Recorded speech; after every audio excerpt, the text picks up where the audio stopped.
Okay, Patrick, the big one was over the weekend. We had the UEFA Champions League final. Real Madrid were able to win it for the third time on the straight, and that's a huge one. So when you consider the fact that they have now won the UEFA Champions League 4 times in the past 5 years, that should be a very dominating performance by Real Madrid. So where will you place Real Madrid amongst the great teams we've seen over the past 10 years in European football? How dominating have Real Madrid been in this era of winning the UEFA Champions League? We have to give it to Real Madrid. I think they've done better than even the Real Madrid of Puskas and others. Because if you notice the current trend in European football, it is more competitive. There's new funds coming from different parts of the world. So you just have to give it to them.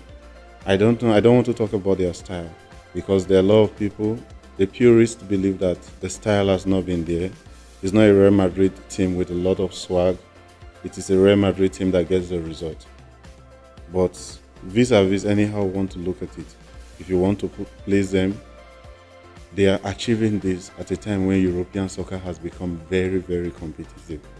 So we just have to give it to them and give it to Zidane as well. Because their success this season is something that is hard to understand, considering how they play domestically in Spain. I still remember them losing games to newly promoted Girona, some dropping point at home to some very weak teams in the league, in La Liga, that you expect Real Madrid any day to win. Look at the point gap between them and the league winners.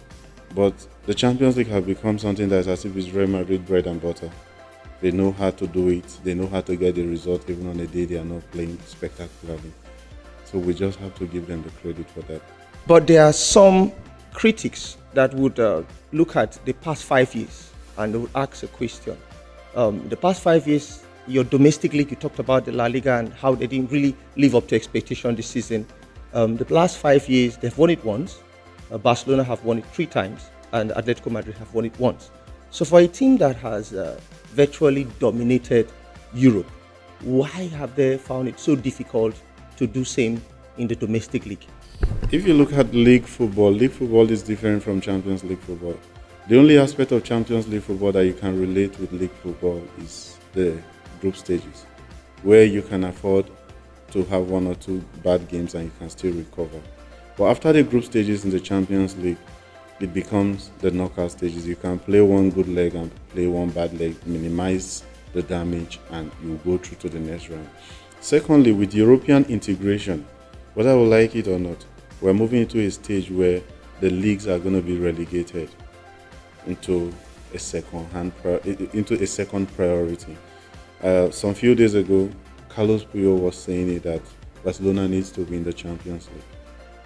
This is a team that nearly went unbeaten. They had a spectacular season domestically.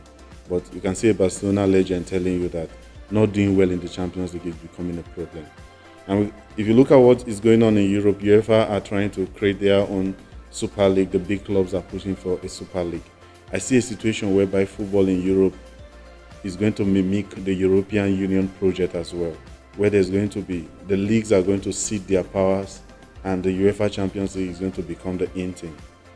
So I think this is what we are seeing with this Real Madrid dominance. They don't care about what's going on in La Liga, because for them and the whole world, the most important thing is the European Champions League after the World Cup. We have talked about Real Madrid. Let's talk about Liverpool for a little bit. Liverpool, the losing side, quite unfortunate.